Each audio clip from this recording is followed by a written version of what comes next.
Chapter 3. There's a mentor in you. People have a way of becoming what you encourage them to be, not what you nag them to be. Scudder N. Parker.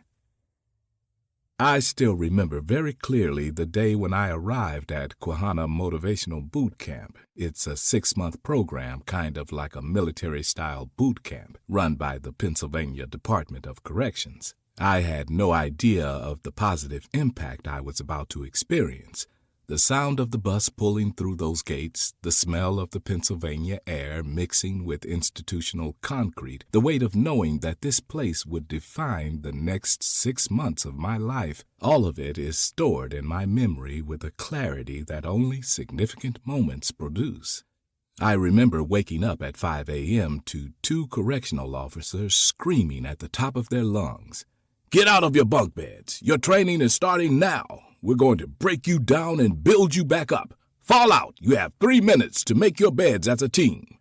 After failing to make our beds on time, Officer Murder instructed us to stop and watch him and Officer Singer work together to accomplish the desired mission. I didn't realize it then, but the small action of demonstrating how to work with others in a team was the first lesson of mentorship I would receive from Officer Murder.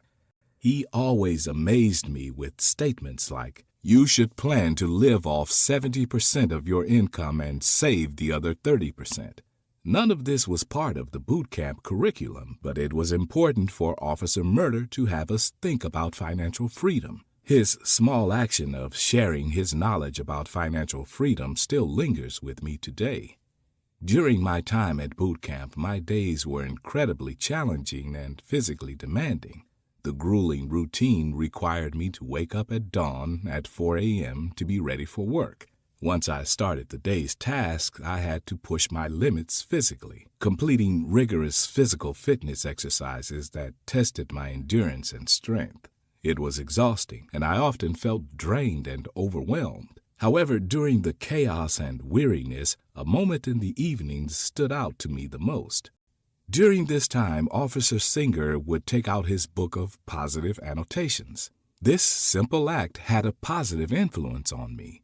As he read uplifting and inspiring quotes, stories, and anecdotes, I felt a surge of energy and motivation ripple through me. It was a daily dose of positivity that cost Officer Singer nothing more than the willingness to bring a book and the courage to read from it in front of a room full of incarcerated young men who had seen more than their share of darkness. Those little moments of positivity gave me a much-needed respite from the physical and mental challenges I faced each day. Officer Singer's book became a guiding light in the darkness, which portrayed that there was more to life than just the challenging demands of boot camp. Now I realize that small gestures like Officer Singer sharing his book of positive annotations often leave the most lasting impression. These little acts of kindness and encouragement can make a difference in someone's life, especially in an environment as challenging as prison.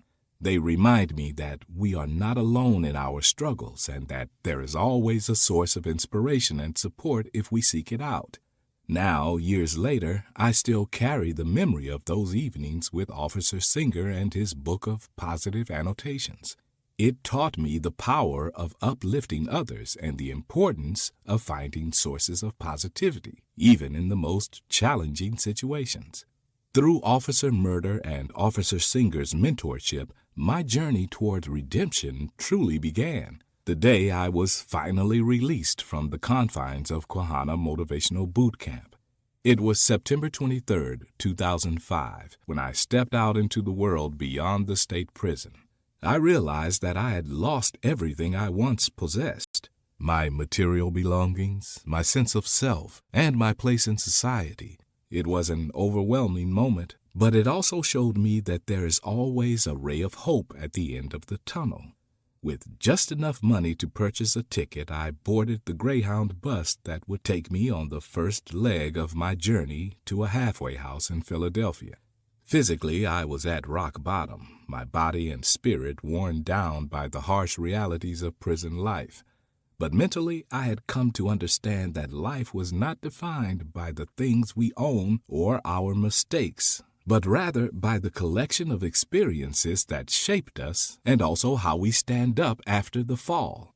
During my time behind bars, I met 2 correctional officers who changed my life forever. With the guidance of Officer Murder and Officer Singer, Quahana Motivational Boot Camp became an unexpected classroom in which I discovered, developed, and refined specific characteristics that would ultimately guide me toward my true passion. Through mentorship, self-reflection, and growth, I honed my mannerisms and discovered a new eloquence in my speech. This newfound ability to articulate myself confidently and professionally proved to be a powerful tool when seeking employment. Entering the job market as a felon was undoubtedly not a piece of cake. Still, my hard work ethic and charismatic communication style became beneficial features for prospective employers. By highlighting the unique perspectives and experiences I had gained while in prison, I could neutralize any concerns about my criminal past and instead emphasize the value my skill set could bring to their organizations. I also discovered a deep passion for telecommunications, which had captivated me since its introduction to my world behind bars. As I immersed myself in learning about the industry, I discovered inspiration and comfort in the possibilities it offered. With each newfound piece of knowledge, I expanded my skill set and peeled away the layers of stigma and judgment that had haunted me. Armed with my newfound confidence and knowledge of telecommunications, I dared to dream big despite the roadblocks ahead. I defied the limitations imposed by my felony conviction and embraced the opportunity to prove myself in a field that I was genuinely passionate about. The day of my release from Quahana Motivational Boot Camp turned out to be a transformative phase of my life, a new beginning. It was the moment when I fully understood that I held the power to shape my destiny despite my setbacks and obstacles. It was the moment when I realized that the experiences I had endured had not defined me, but rather prepared me for a future filled with unlimited potential. All the struggles and complex circumstances actually built me into a strong and resilient person. I am proof of the incredible power of mentorship. When I took a moment to reflect on my past and the immense progress I have made, I could not help but feel an overwhelming sense of gratitude toward the 2 exceptional prison officers who played a crucial part in my life. They saved me from the dangerous path of becoming institutionalized. These mentors saw potential in me when others saw only despair, making statements like job security, meaning I would be back. In a place where hope seemed almost non-existent, they believed in my ability to change and grow. They listened to my fears, frustrations, and dreams, offering sound advice and encouragement. They taught me fundamental life skills such as communication, critical thinking, and decision-making. Their mentorship extended beyond their official duties. They became personally invested in my well-being and success. They pushed me to confront my past mistakes, showing me that my past did not define me and that I had the power to create a better future. One of the greatest gifts they bestowed upon me was a sense of motivation. Their encouragement and belief in my potential flickered a fire within me, propelling me to take charge of my life. Today, I stand as living proof of the transformative power of mentorship. I am incredibly proud to say that I have defied all odds and never returned to prison, surpassing all statistical expectations. Against the prevailing societal notions about those who have been incarcerated, I have proven that a fulfilling and successful life after imprisonment is indeed possible. Through my personal journey, I aim to break down barriers, challenge assumptions, and highlight the importance of empathy, compassion, and support in facilitating successful reintegration into society. Together, we can shatter stereotypes, overcome obstacles, and forge a future built on second chances, resilience, and hope. For the professional, your job description is smaller than your impact. Officer Murder's job description said nothing about teaching financial literacy. Officer Singer's role at Quahana Motivational Boot Camp did not include bringing a book of positive quotations to read aloud to incarcerated young men at the end of a long day. These were personal, voluntary, off-script choices that cost them nothing but a few minutes and the willingness to be human beings inside a system that often asks its workers to be machines. The impact of those choices on my life alone is incalculable. The financial wisdom Officer Murder shared has guided every business decision I have made for 2 decades. The culture of positive thinking that Officer Singer introduced me to has been the foundation of my professional development since the day I walked out of those gates. Neither of those men will ever fully know what they set in motion by going slightly off script, by treating a group of incarcerated young men as if they were people worth investing in. This is the essential message for every professional reading this book. Your job description defines the minimum. Your impact is determined by how far beyond that minimum you are willing to go. For correctional officers and those working in the justice system, I know that your environment is difficult, that the culture of some facilities actively discourages the kind of human connection that Officer Murder and Officer Singer practiced, that there are structural pressures that push toward dehumanization. I know all of this, and I am still asking you to be like them. Because the recidivism statistics tell us unambiguously that the way the system currently operates is not producing the outcomes it is supposed to produce. The things that actually reduce reoffending are not harsher sentences or more punitive conditions.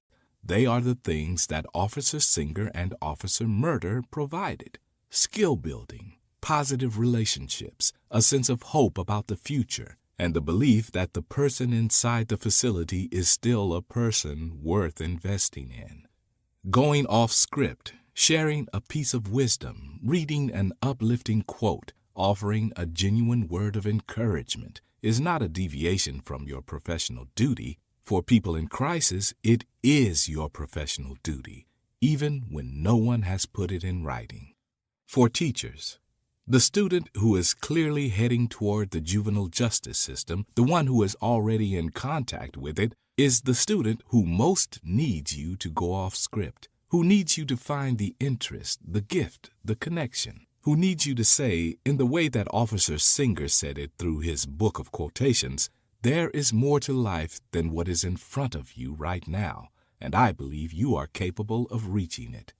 That message, delivered consistently by a caring adult, is one of the most powerful interventions available to any young person navigating the consequences of early adversity. The statistical expectation for someone with my background, my history, my record, and my circumstances was that I would return to prison, that I would become institutionalized, that the revolving door would keep revolving. Those statistics are not wrong for most people in my situation, but they were wrong for me. And the reason they were wrong for me is that Officer Murder and Officer Singer and the others who came before and after them made a different choice. The power to make a person an exception to the statistic, to be the reason someone beats the odds, is the most extraordinary power any professional in a helping field possesses. It is not dramatic. It is not glamorous. It comes in quiet moments, in off-script conversations, in a choice to bring a book of positive quotations to a room full of broken young men, and to read from it like it matters. It matters. I am the proof. The reality is, they called me job security. They were certain I would be back. I never went back. And the only reason is that 2 officers decided to treat me like a man with a future instead of a number with a release date. What you say off the clock, off the script, off the record, that is what saved my life. Melvin. Going deeper. Hope as a clinical intervention. We do not usually think of hope as something a professional dispenses. We think of services, interventions, treatments, programs. But everything in my story suggests that hope itself, the felt sense that the future could be different and better, is among the most powerful interventions available, and that professionals are among its primary deliverers. Consider what trauma does. It collapses the future. The traumatized brain, organized around survival, struggles to imagine a horizon worth planning for. This is why so many of the people in our systems seem to make self-defeating choices. They are not weighing long-term consequences because, at a nervous system level, the long-term does not feel real. Hope is the repair for this. When a professional helps a person believe that their future could be different, they are not offering a platitude. They are helping to restore the brain's capacity to plan, to defer, to invest in a tomorrow worth having. Officer Singer's book of quotations was a hope delivery system. Officer Murder's lessons about saving money assumed a future in which I would have money to save. And that assumption, that someone believed I had a future worth preparing for, was itself transformative. Brother Yazid's entire intervention was the cultivation of hope where there had been none. None of these men would have described what they were doing in these terms, but that is what they were doing, and it was what saved me. So I want to invite you to think of hope as part of your job description, whatever your role. Not false hope, not empty reassurance that everything will be fine. Real hope, the grounded evidence-based belief that change is possible, that this person has capacities they have not yet used, that the future is not yet written. You cultivate this hope by treating people as if they have a future, by sharing your own genuine belief in their potential, and by refusing to let the despair that surrounds them become the only voice in the room. That refusal is a professional act. It may be the most important one you perform. Questions for reflection. What is the gap between your formal job description and the impact you actually have? Where, specifically, does your real influence live? Officer Singer brought a book of quotations to a place that did not require him to. What is the equivalent of that book in your own practice? The small, voluntary thing you could bring that cost almost nothing but might change everything for someone. When the culture of your workplace pushes toward going through the motions, what keeps your own humanity intact? What erodes it? Putting it into practice. Going off script does not mean abandoning your role. It means filling your role with your full humanity. Try one of the following. If you work in corrections or justice, identify one piece of practical knowledge about money, about work, about how to navigate the world after release that you possess and the people in your charge do not. Share it deliberately this week. Officer Murder's lesson about saving 30% of your income has guided my finances for 2 decades. If you are an educator, choose a student who is statistically headed somewhere bad. This week, communicate to them, through words or actions, the single message Officer Singer communicated to me. There is more to life than what is in front of you right now, and I believe you can reach it. If you are in any helping role, keep your own book of positive annotations, a running collection of quotes, ideas, and encouragements, and find one moment this week to share from it with someone who needs it. Your job description is the floor, not the ceiling. The distance between the two is where lives are changed.